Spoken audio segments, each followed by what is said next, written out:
Good day, everyone. Welcome to our virtual class on physical activity towards health and fitness 1. I am excited to guide you through essential concepts that promote a healthier, more active lifestyle. So, welcome to this unit. We're still on Unit 1, and it is designed to help you understand how physical activity and physical fitness contribute to a healthier lifestyle. So, today, you will learn key concepts, assess your readiness, explore different types of exercises, and develop your own routine using proven principles. So today's session, I will be presenting three lessons. First is the physical activity readiness. Second is the benefits of physical activity. And third, I will be discussing the types of physical activity.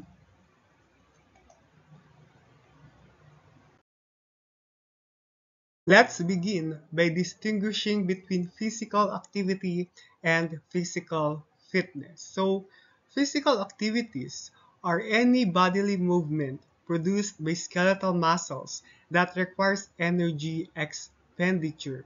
So, this means that any bodily movement that we do are physical activity. So, this includes everything from walking, to dancing to doing household chores and doing structured workouts.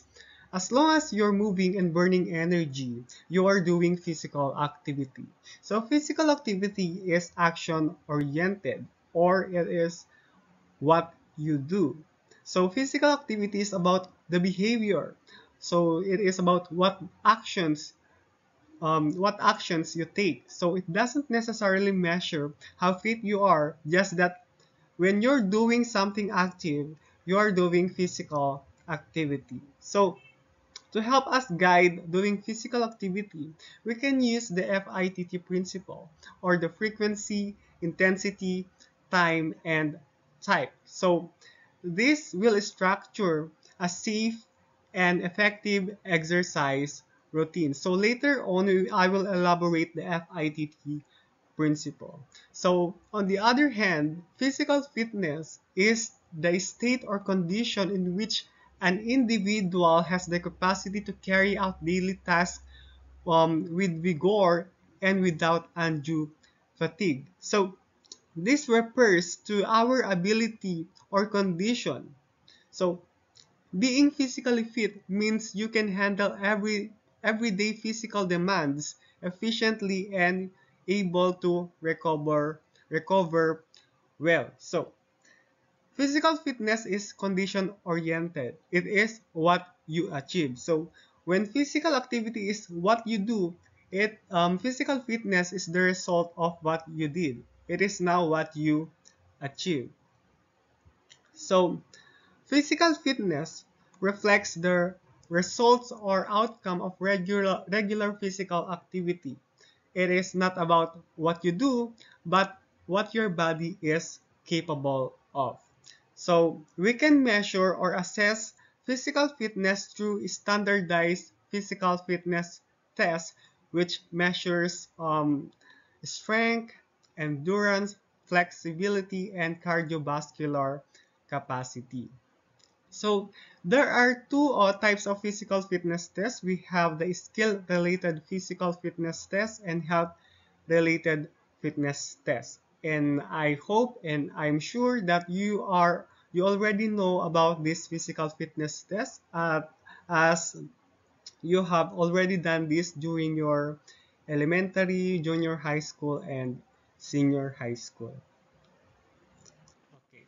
So physical activity and physical fitness are somewhat the same, somewhat interrelated, but they are not similar. Think of it this way. Physical activity is the journey, while physical fitness is the result. So when you do more physical activity regularly, your body becomes more capable of doing something. When you do regular physical activity, then you will become more physically fit. Now let's proceed to lesson 1, the physical activity readiness. So before starting any fitness program or exercise routine, it is important to assess your readiness, the readiness of your body, both mentally and physically. So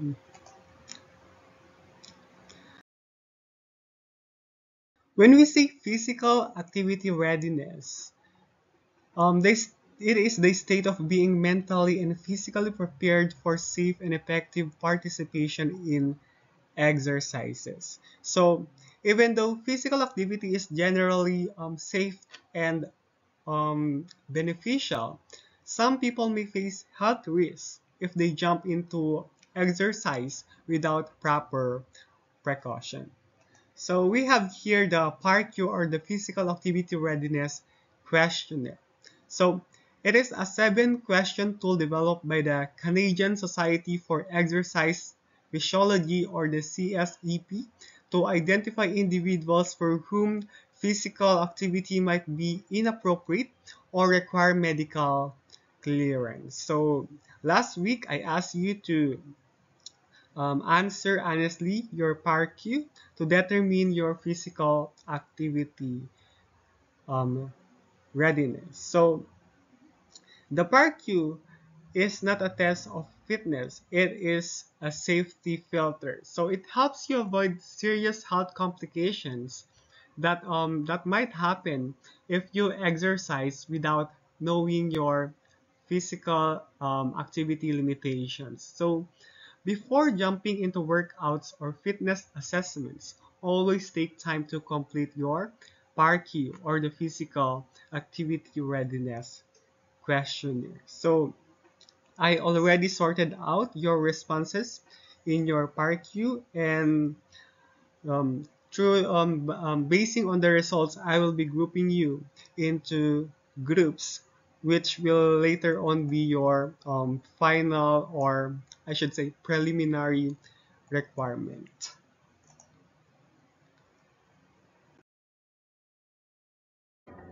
Okay, so I saw your responses in your PARQ, and some of you answered 1 to 3 yeses in some of the indicators in the questionnaire. And probably the major reason is overtraining. So overtraining happens when you exercise too much without giving your body enough rest. So this happens when exercise intensity or volume exceeds your body's ability to recover, which may lead to physical and mental burnout.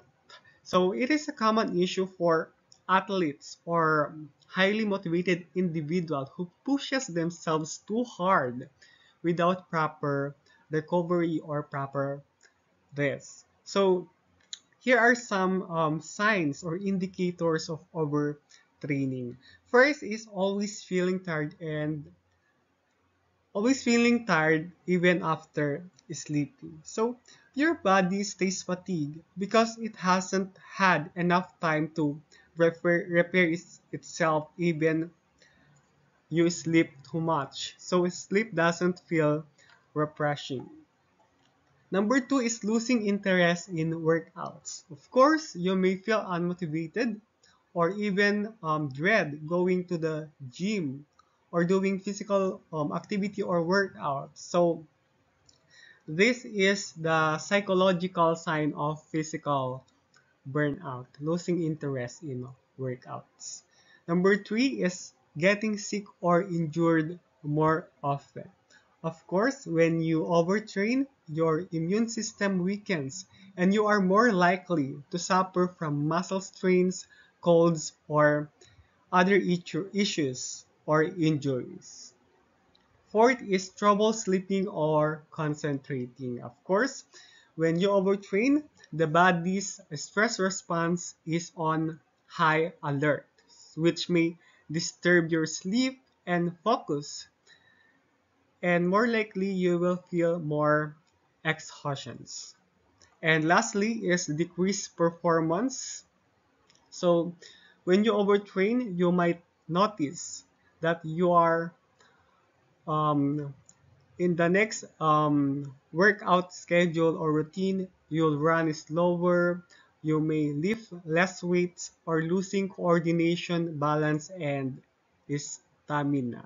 So these are some of the signs of overtraining. It is crucial that when we do physical workouts or exercises, we shall we shall only exert the maximum energy that our body can give, and let's give our body enough time to recover and rest. Just like your cell phones, when you use your cell phones the whole day without charging it, the battery will become low bat, right?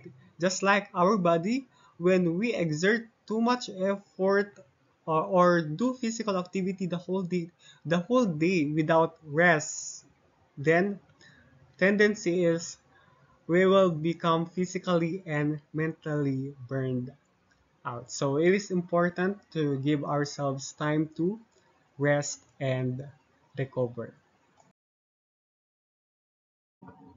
So here are some injury prevention tips. First is rest at least 1 to 2 days a week.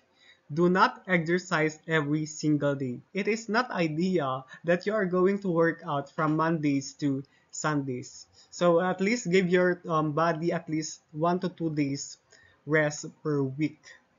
Next is mix it up. Don't repeat the same workout daily. So later on, I will show you the FITT principle wherein you can apply in your daily or weekly um, routine or exercise routine.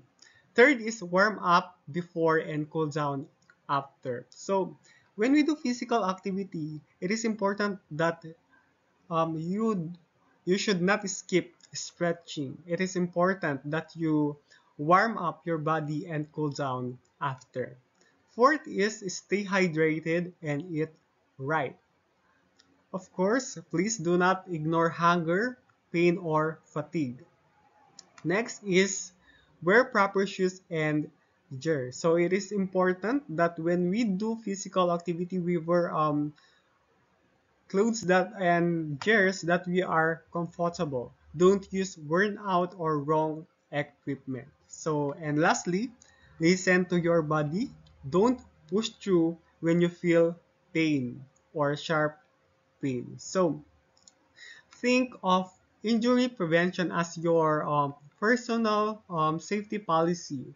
It's about keeping yourself in the game for the long run. So, following these do's and don'ts or is very important. So following the do's is not just as important of avoiding the don'ts. So smart training leads to sustainable fitness.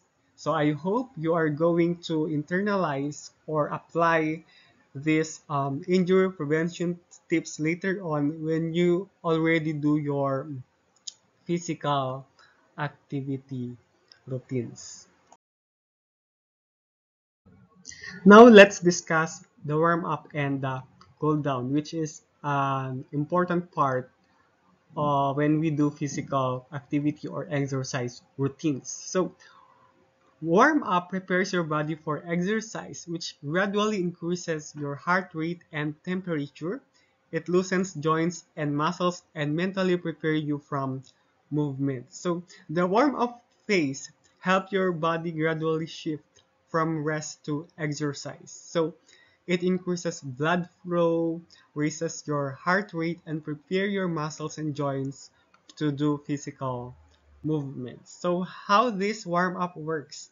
By warming up, you improve muscle elasticity and reduce stiffness, which lowers the risk of injury. So your mind also becomes focused and ready to engage in physical activity when you do warm up. So some examples of warm up are light jogging or marching in place, arm swings, leg swings, or what do we call this? Dynamic stretches, such as high knees or the butt kicks. So on the other hand, cool down helps your body return to resting state, which prevents dizziness and lightheadedness, and reduce muscle stiffness and soreness, and promotes flexibility and recovery. So the cool down phase helps your body transition from exercise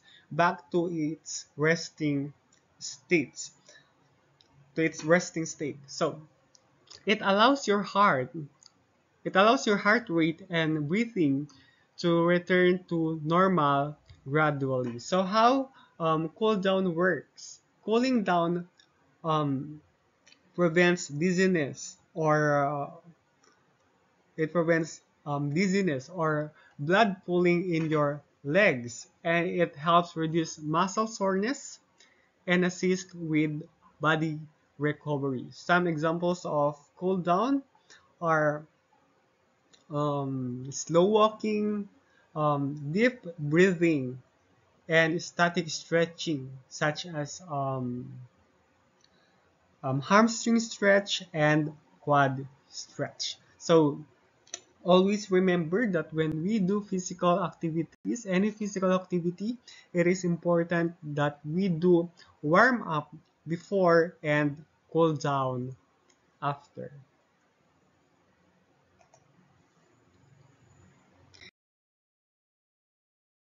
Okay, so now let's move on to lesson 2, the benefits of physical activity. So these photos are comparison between an obese and fit body and a healthy and unhealthy body. So try to observe on these photos. So what comes into your mind when you see the obese individuals in the pictures? So as you can observe, the obese individuals appear to be tired, unhappy, or inactive compared to the physically fit individuals who look energized, confident, and active or happy. And you may also observe that the obese individuals are surrounded by high calorie food or low nutrient food as compared to the physically fit individuals whose diets include fruits, vegetables, and whole foods. And also, the obese individuals are also shown in sedentary setting or sedentary setup, like as you can see, the woman below sitting on a couch or avoiding movement, and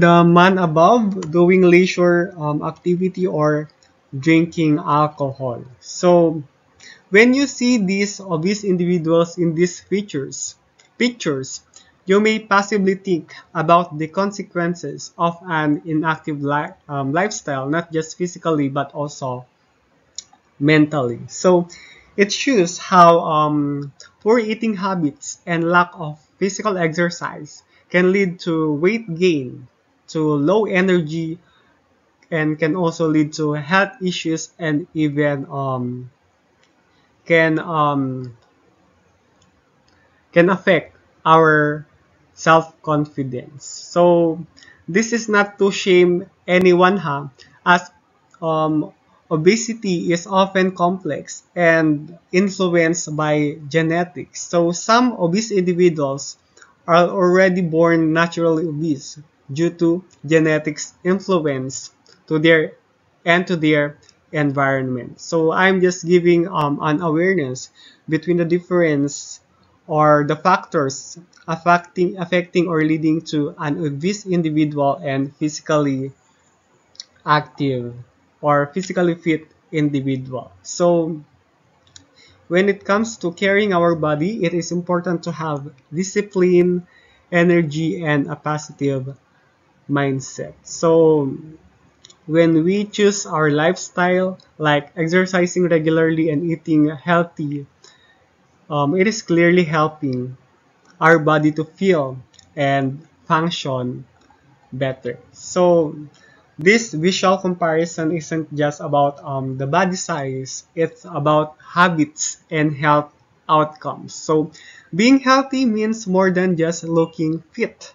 It's about how you feel, how you move, and how you live each day. So the goal is not to chase perfection, but to but to to make choices that bring you closer to a better version of yourself.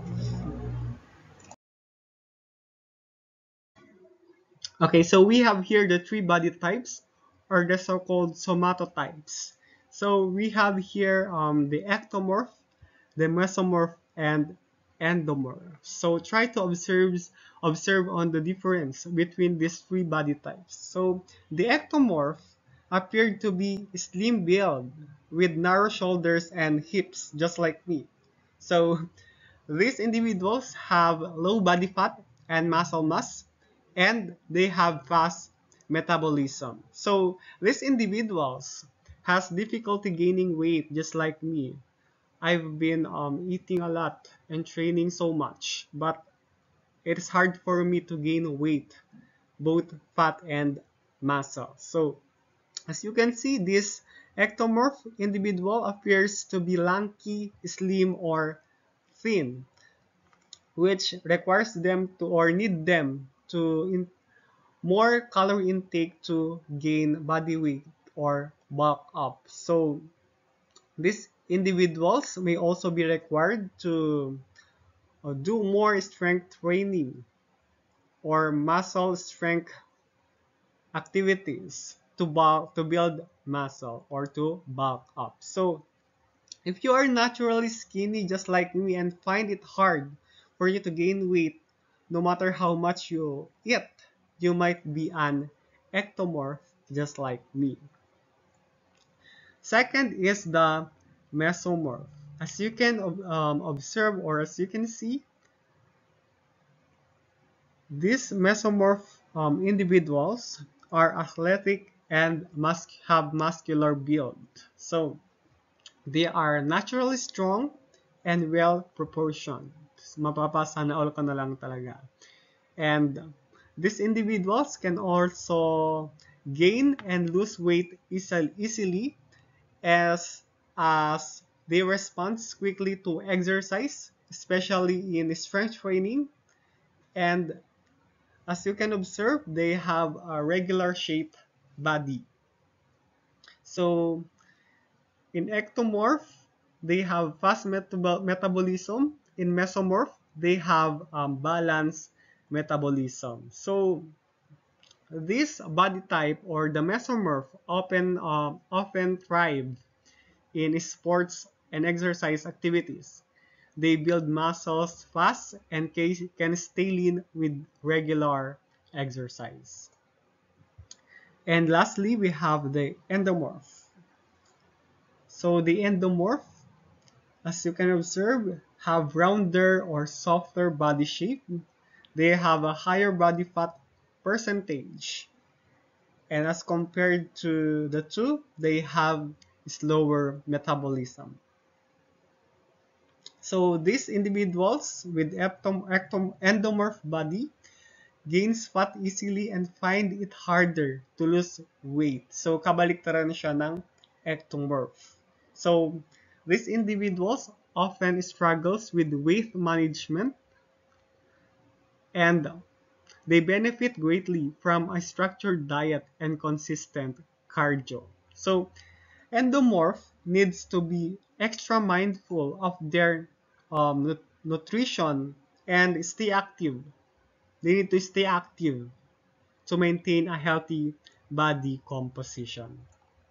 So these are the three body types or the somatotypes. So the ectomorph, the mesomorph, and the endomorph.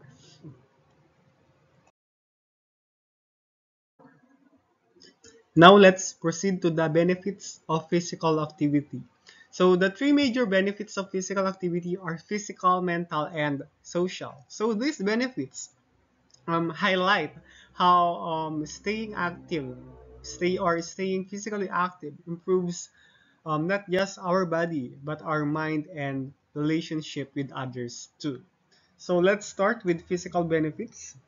So regular physical activity can develop a healthy musculoskeletal tissues like bones, muscles, and joints. It can also develop a healthy cardiovascular system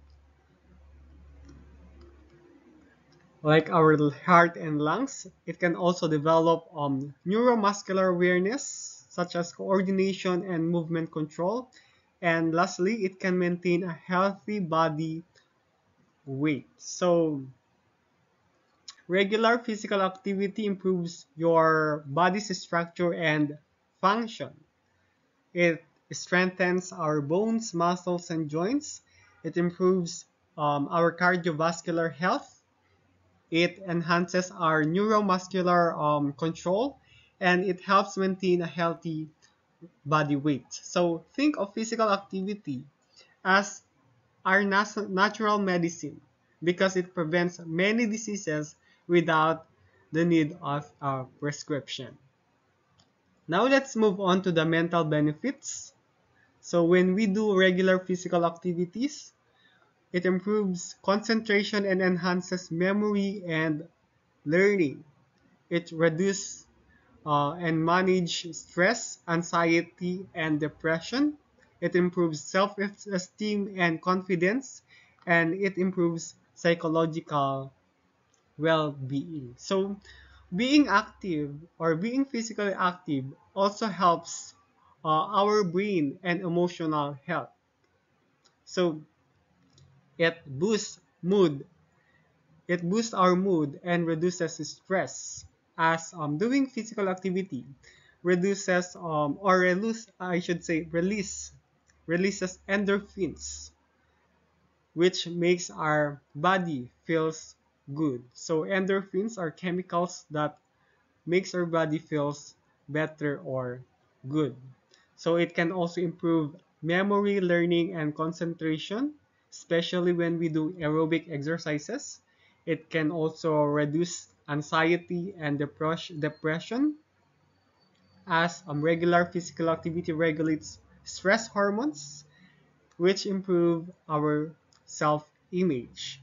And it can also build confidence and discipline because our success in physical fitness builds our self-esteem and goal-setting skills. So always remember that a strong body supports a strong mind. Mens sana in corpore sano, a healthy mind and a healthy body.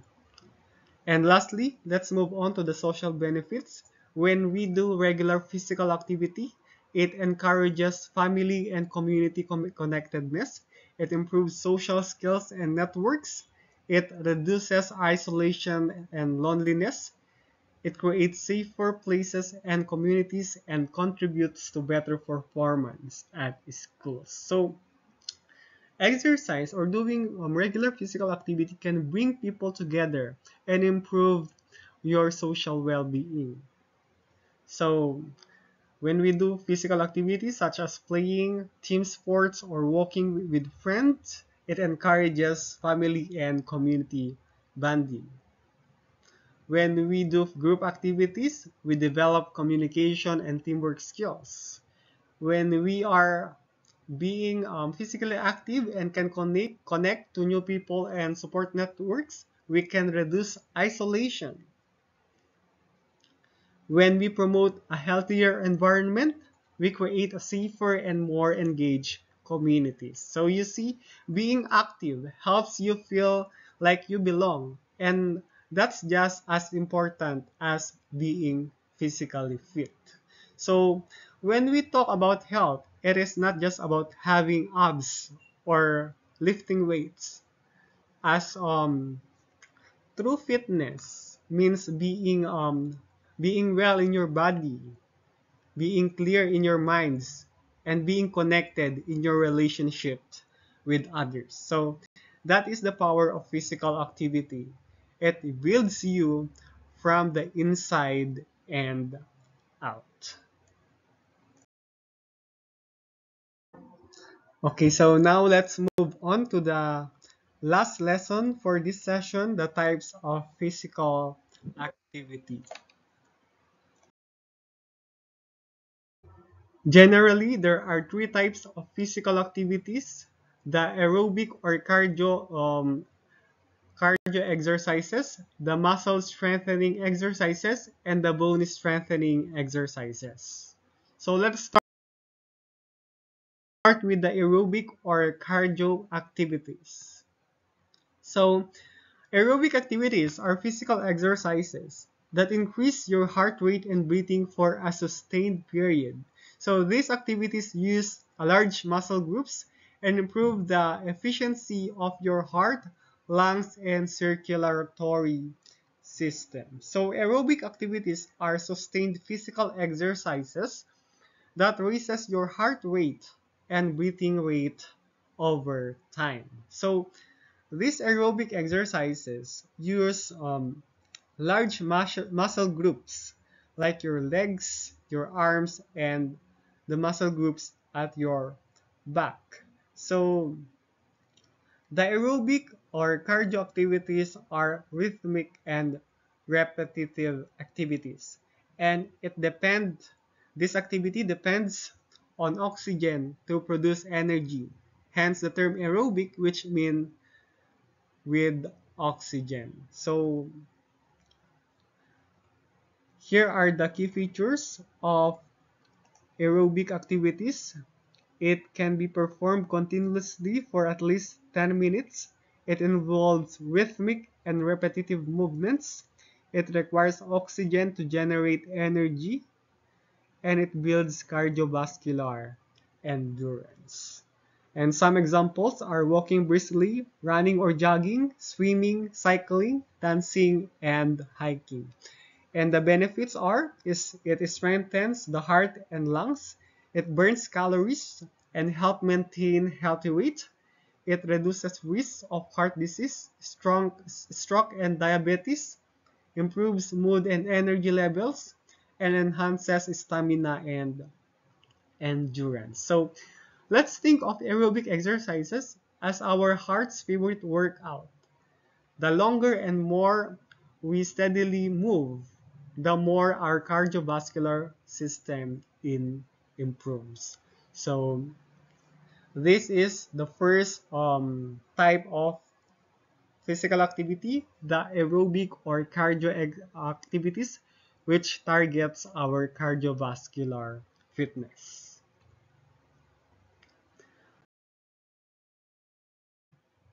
So when we do the cardio or aerobic activities, we can be guided through the FITT principle, or the frequency for F, I for intensity, T for time, and T for type. So frequency is how often you exercise. So this refers how many days per week you are physically active.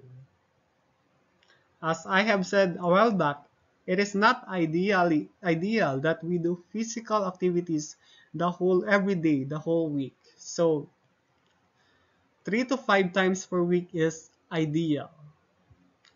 You need 1 to 2 days rest for you to not overtrain. And I, intensity, it refers to how hard you exercise, how hard are you working. So this measures how challenging the activity is. This can be measured through low, moderate, or vigorous. So you can use your heart rate to gauge your intensity level. So how do we measure our maximum heart rate? So traditionally, we can measure our maximum heart rate by subtracting our age from 220, but there are certain researches that measures our maximum heart rate through this formula.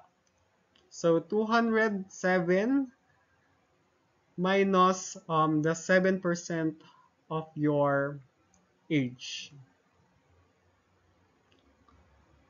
And T for time, how long each session lasts. So it answers, or it determines how long is your workout. So this is the duration of your exercise session. So as recommended by many physical fitness experts, 30 to 60 minutes per session is ideal depending on your goal. And lastly, the last T is type, the kind of exercise you do. It is the mode of activity you choose. Like you may choose on the three types of physical activities, the cardio, strength, and flexibility, or the cardio, muscle strengthening, or the bone strengthening activities. So for example, we have here an example for type. When you do jogging, you may do it 2 to 3 hours per session. The intensity is moderate to vigorous, and frequency is 3 to 5 times per week. So when we do physical when we do cardio exercises or aerobic exercises, we shall consider the FITT principle as choosing the right type basing on our goal, basing on our heart rate or maximum heart rate, basing on our muscle gain or stress relief. The FITT principle helps us to customize our workout depending on our goal and readiness. So whether you are a beginner or an athlete, the FITT principle gives us the structure. So it ensures that our plan is not only effective but also balanced, safe, and goal-oriented.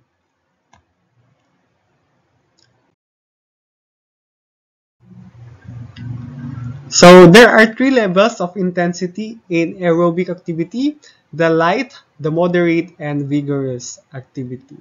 So the light activity or the light intensity involves gentle movement that don't require much effort. You can breathe and talk easily, and an example is a low walk or slow work, slow walk or easy stretching. So light intensity activities requires minimal effort only. So your breathing is steady and you can talk easily. So this level is ideal for warm-ups, cool-downs, for beginners or recovery days.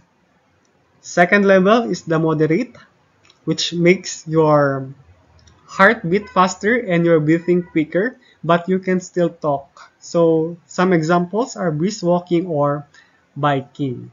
So the moderate intensity level, your heart rate increases and your breathing becomes faster. So here you can still talk, but you can already not sing. So in the moderate level, you are exerting effort, but still in control. So this level is best for building endurance and promoting general health. And lastly, or the third level is more challenging. Your heart rate is high, you breathe deeply and quickly, and talking becomes hard. Running or swimming are some examples of vigorous activities.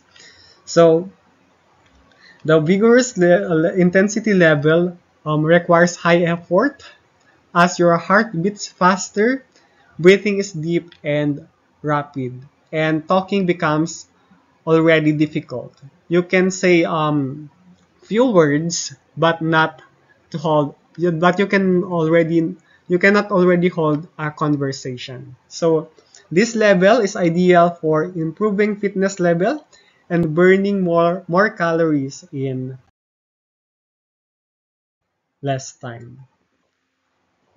So now let's move on to the second type of physical activity, the muscle strengthening activities. So the muscle strengthening activities are exercises that make your muscle work harder than usual. They help build strength, endurance, and muscle mass. So muscle strengthening activities are exercises that make your muscle work harder than usual. So if cardio exercises are for your heart, the muscle strengthening is for your strength, power, and movement control. So the key features of muscle strengthening activities, it uses resistance through body weight, weights, resistance bands, or gym equipments. So this the muscle strengthening activities involves resistance. This can be your own body weight through push-ups, curls, and you can also use dumbbells, resistance bands, or gym equipments. It is best performed at least 2 times per week for all major muscle groups: the legs, arms, chest, back, and core. And it is typically done in sets and repetitions. For examples, you are going to do 2 sets of 10 push-ups, and of course this requires proper form and control to prevent injury as you are using resistance. So this type of activity are often causing injuries, so we need to consider injury prevention strategies. And some examples of muscle strengthening activities are push-ups, squats, lunges, lifting weights, or using resistance bands. And the benefits are it increases muscular muscle strength and tone, it enhances bone health and reduces risk of osteoporosis, it boosts metabolism and support healthy weight, it improves balance and coordination, and helps with daily physical activities and injury prevention. So strength training is not just for bodybuilders. It is for everyone, regardless of age or fitness level. So, muscle strengthening activities helps you to move better, feel stronger, and prevent injuries in daily life. So, even simple muscle strengthening exercises like squats or planks can make a huge difference in your body. So this is the second type of physical activity, the muscle strengthening activities. Okay. Finally, the last type of physical activity is the bone strengthening activities. So bone strengthening activities are exercises that produces a force on the bones, helping them grow stronger and denser.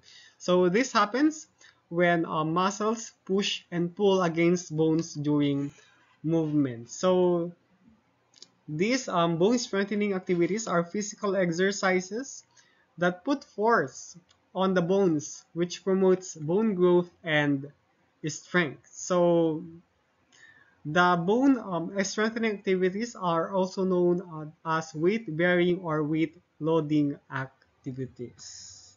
So here are the key features of the bone strengthening activities. It involves impact or resistance. As I have said, it needs force. Or these are also weight-bearing activities as the muscle strengthening activities. It also promotes bone growth and strength.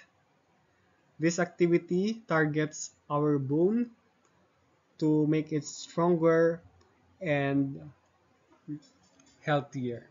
And it is often overlaps with muscle strengthening and weight bearing activities. As I have said, when we are doing muscle strengthening activities, we are also targeting our the fitness of our bones. And this activity is important for growing children and aging adults.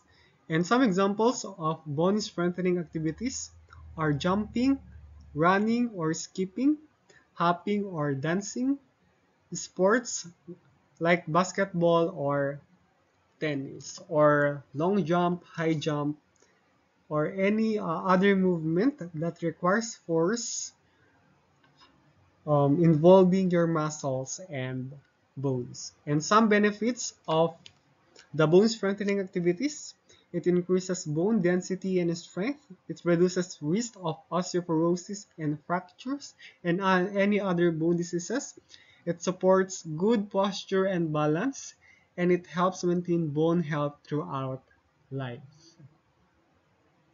So, every time that you jump, land, or lift your body weight, your bones respond by getting stronger, just like your muscles do. So, we often think about strengthening muscles when we do physical activity or exercises, and we neglect to think that bones need training too. That's why we have the bone strengthening activities. So it's important, especially for kids and teens, that these activities help build peak bone mass. And for older or for adults, they help preserve bone strength and prevent from falling.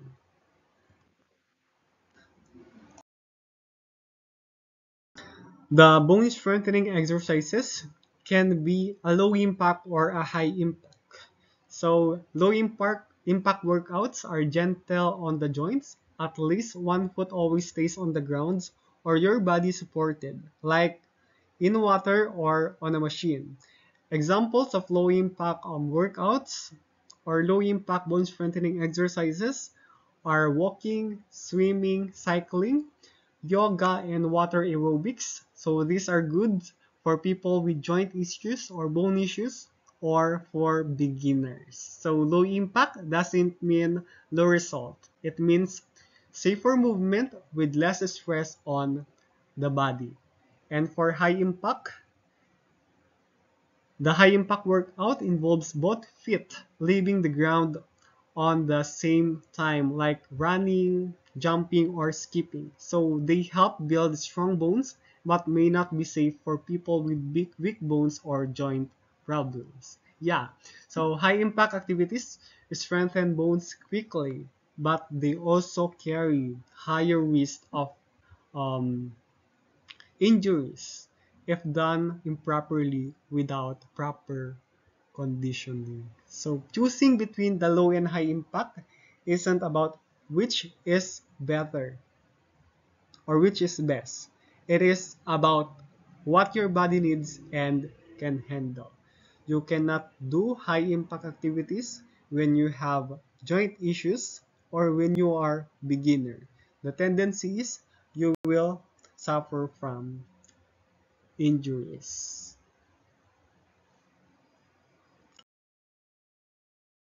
So those are the three types of physical activity: the aerobic or cardio activity, the muscle strengthening activity, and the bone strengthening activity. Now, when you reach this part of this video, I want you to answer these two questions. Which type of physical activity suits your body best and why?